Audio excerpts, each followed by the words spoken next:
Good morning, everyone. We're going to get started while Joe pushes additional people in away from the bake sale, which is always a big draw. Competition, yes. Competition.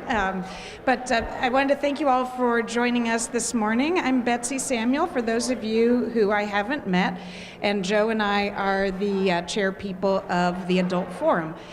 This morning, I'm very glad to welcome Dr. Carol Flett, the Reverend Dr. Carol Flett, with us today. And Carol wears many hats. I had to bring a paper to tell all of her different titles. Carol is the Interreligious Officer for the Episcopal Diocese of Washington. She's also the co-chair of the Faith Community Working Group and chair of the Faith Leaders Response Team, which are both part of Montgomery County's Office of Community Partnership. And we're really excited to have Carol with us this morning on a very timely topic, and we're especially excited to even get on the schedule because Carol says that she's been in high demand lately. Yes, lately. We have a lot to cover this morning, so I'm going to turn it over to Carol sooner rather than later. Thank you. And I have a microphone. Oh, and it's live. Okay, thank you. Wonderful. Well, it's wonderful to be here. We're going to begin with a couple of introductory remarks, and then we're going to watch a very short, I think it's 4.5 or 5 minute video. And then after that, after a little more discussion, we're going to do a physical exercise. And I was going to have you divided into two sides of the room, but I think what we're going to do is, since most of you are on this side of the room, we'll start it on that side of the room. When I was invited initially to speak on this thing, it was probably because my friend and colleague, Dr. Akbar Ahmed, who I work with in many ways, suggested that we would come when he was here, but I couldn't, because we were going to talk about who is my neighbor in terms of interfaith relationships. Well, since then, there's been other things that have evolved, and so today, I'm going to do a little bit differently than what the program announced. Let me tell you a little bit of my story very quickly. I was a priest in the Diocese of Massachusetts for 22 years, and during that time I began my doctorate of ministry degree after being involved in some anti-racism dialogues in the Diocese of Massachusetts. And a very good friend of mine, Reverend Dr. Ed Rodman, who was on the staff of the diocese, said, "Carol, we need someone to do a study on the effect of anti-racism education in parishes. Does it make a difference?" And so when you do your DMin, you need a project. That's sort of the point.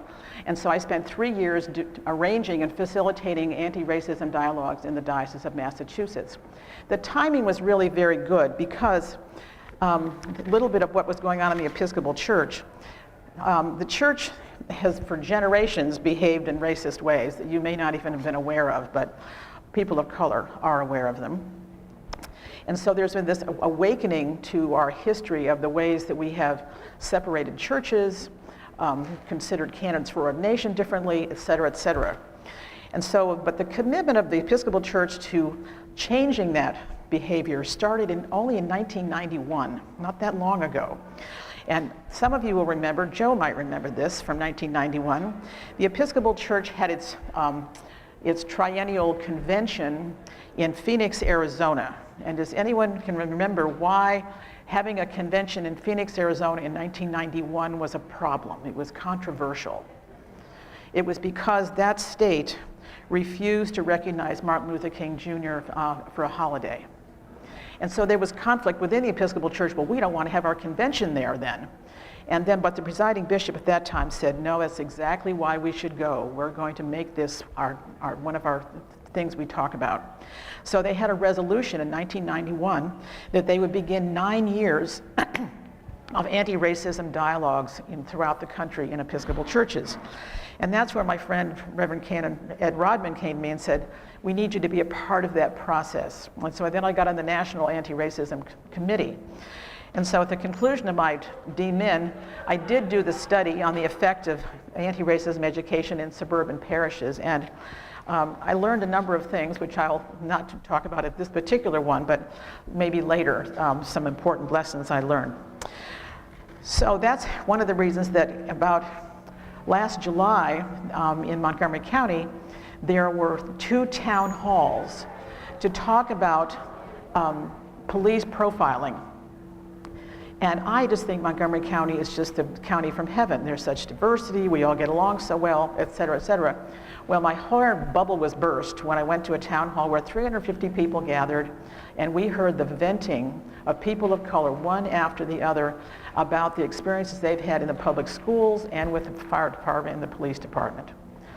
And I literally felt a call that day, that night, that said, you know, it's not enough just to vent. We need to have dialogues. So I stood up and said, I have a background in this. I'm willing to offer a series of anti-racism dialogues for anyone who wants to participate. Well, I've had over 200 people participate in these dialogues since September, November, and January. We've had 3 different dialogues. Because what I did was I incorporated interfaith into the interracial dialogues because it's the same principles. The same understandings of people. It's who we are, and are we all the same family, same human family, created by the same and one and only God. So I incorporated interfaith into it. So we had Sikhs and Muslims and Hindus and African Americans and Asians all together talking about racism, which was kind of the first time anybody's kind of put those two together. So I'm still doing it. So when I talked with Betsy, and she said, well, these are the kind of things I've been doing, she says, I think you could do the anti-racism stuff. That would be really interesting. So that's why I sort of changed the topic for today. But I'm going to start with a video that was published in the Washington Post. It's an elementary school in Montgomery Village, Maryland, the Stedwick Elementary School, where the teacher had a very diverse, I think that's a 3rd or 4th grade class, a very diverse group of kids from all over the world and different backgrounds. And they got going in their writings about identity, who am I? And the kids started to record things that they had been told about themselves. And then so she ended up lifting them out and having them say those words on the video. So this is what I want you to see, and luckily Joe and Bessie figured out how to do this from the phone. So this, can you see this with the podium here? Yes. Okay. It's only 2 minutes and 40 seconds.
Is it time to reboot?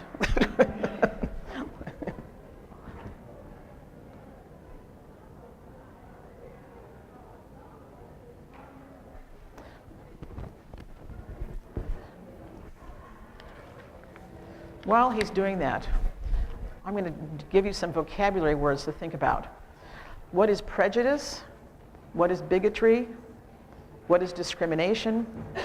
What is stereotyping? What is scapegoating? And what is racism? They are each distinct. Some of them overlap, but those are the kind of words that we're going to talk about after the video.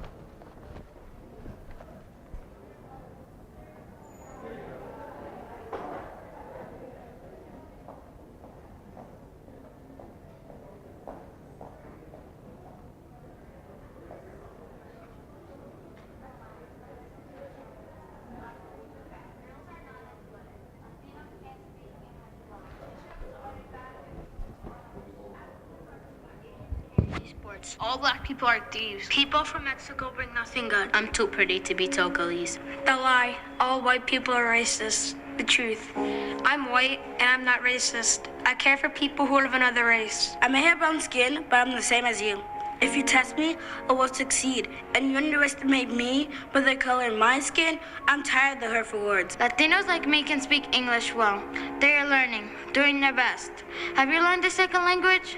It's hard, and yet people yell at Latinos because they don't understand what they're saying. Why? Why do they say that? Why do they? What did I ever do to you to make you judge me and say that? You should know, not all Muslims are terrorists. But you push me down just to pull yourself up. You use lies to make me feel like that's what I really am. Like I really am a thief. But I know I'm not a thief because I still am just like you. So you shouldn't judge me or people like me. So why are you judging them? You don't know them. So stop the lies. Don't let the others brainwash you. Those negative words are a noisy room full of rumors. I just want to cover my ears and just forget. What is the truth? I know the truth. The truth that lies in my heart. The truth about black boys. I am black. This is me. The lie about black boys that I don't believe in. And I know it's not the truth. Because the truth that is real is my truth.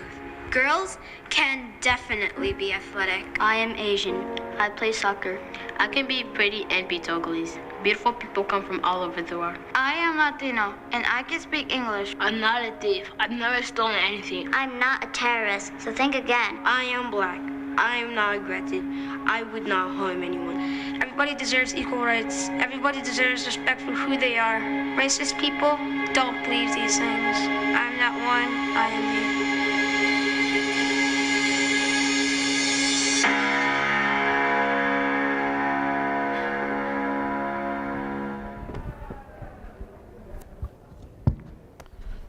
Thank you, we got that.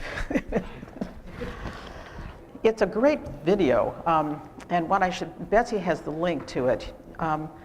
It's one of those things you could sort of sit down with your children or your grandchildren and watch together, and Carter watched it for the first time. Right, so there'll be conversation, I'm sure. So let me ask you some questions. Let me give some definitions, see if you, these are the dialogue definitions that have scriptural support for. Prejudice is a prejudgment on insufficient grounds, and it can be positive or negative. It's not always negative. Bigotry is a more intense form of prejudice and carries the negative side of prejudgment. The bigot is usually conscious of his or her feelings, nurtures them, and is often defined by them. Discrimination is the act or practice of according negative differential treatment to individuals or groups on the basis of the group, class, affiliation such as race, religion, or gender. Stereotyping is attributing characteristics to a group simplistically and uncritically. Often there's the assumption that those characteristics are rooted in significant biological differences. Scapegoating is the act or practice of assigning blame or failure to persons or groups instead of placing it directly on the persons to whom the blame or failure actually belongs. So, did you see prejudice in the video? Did you see bigotry? I'm not sure if we saw bigotry because there weren't anybody talking to the kids. Discrimination. I don't know that we saw discrimination in the video, but the kids have experienced it.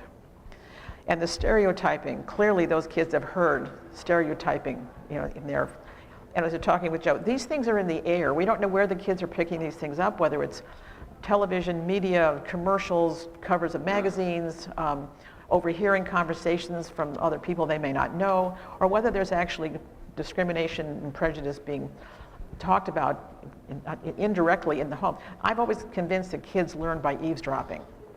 They hear an awful lot of stuff. When you say, Mom and Dad want to talk about something important, leave please, would you mind go to your room? They hang around and listen because they want to know what is they talking about.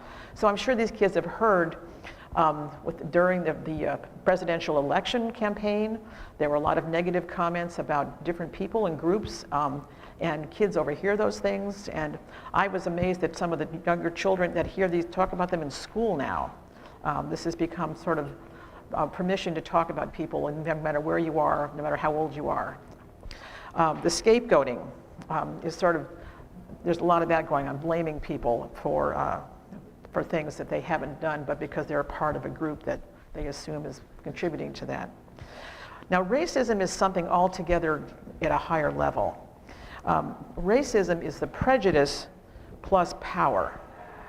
So in order to be a racist, you have to be in a position to influence your family, your social structure, your employer, your employees, your government, whatever it might be. If you're in a position of power to discriminate, perhaps even to perpetuate racist conversations or treatment. So racism is always prejudice plus power. And without the power, you're not a racist, because you may be prejudiced and you may be bigoted, but you're not a racist per se if you don't have the power. So you can't say that black people are racist, because most of the time they don't have the power to make those changes in our culture. So what I'm going to do, any comments about those definitions though, before we move on to our, sorry. I want to say that is so fascinating, what you just said. Mm-hmm. For me, I've never made the connection between power and prejudice. Oh yeah. As what makes racism. That is the key formula, and I'm sure that the people who are of color can comment about that as well that are here. Now we're going to do a physical exercise. Now, what we could do is, since more people have come, is to see how equally you can divide the room. I want you to stand along the walls next to the windows, and I'm going to ask you a series of questions. And if you can answer, not verbally, but if the answer is positive in your life, I'm going to have you step 1 foot forward so that we're all heading toward this center aisle. Now, make it possible so that you can move through the aisles of your chairs. So if you can line yourself up so you're able to move.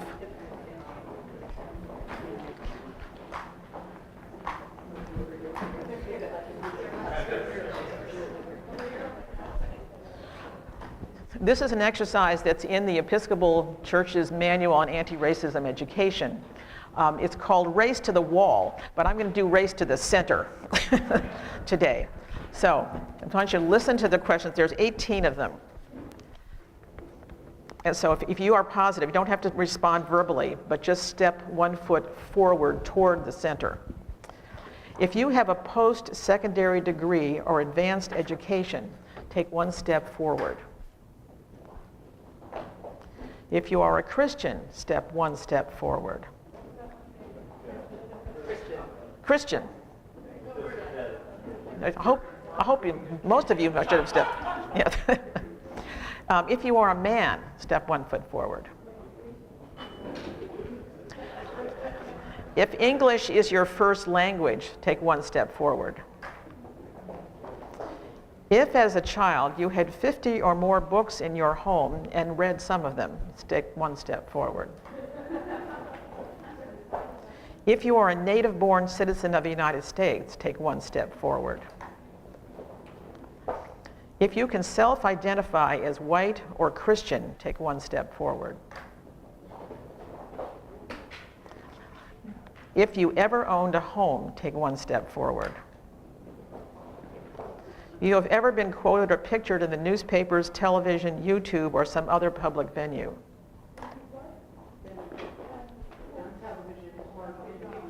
If you've been in the video or the newspaper.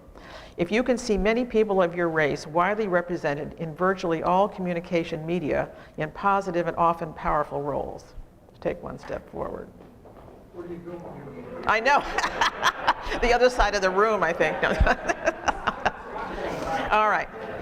If when you use checks, credit cards, or cash, you can be sure that your skin color will not detract from the appearance of your financial responsibility. If you can take a job with any employer without wondering or worrying about your coworkers thinking whether you got the job because of your race. If you can be late to a meeting without having your tardiness attributed to your race.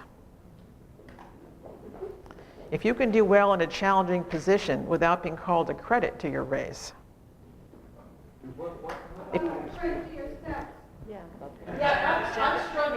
Well, that's true. Okay, you're right. We'll change that to your gender or your race. I actually need to be back here. Okay. For exactly that. Okay, all right. If you can appear unkempt, Fail to properly answer letters or emails, or curse or be obnoxious without having people attribute those choices to your morality, poverty, or illiteracy. You can be as obnoxious as you want and not. If you are rarely or never asked to speak for all the people of your racial group.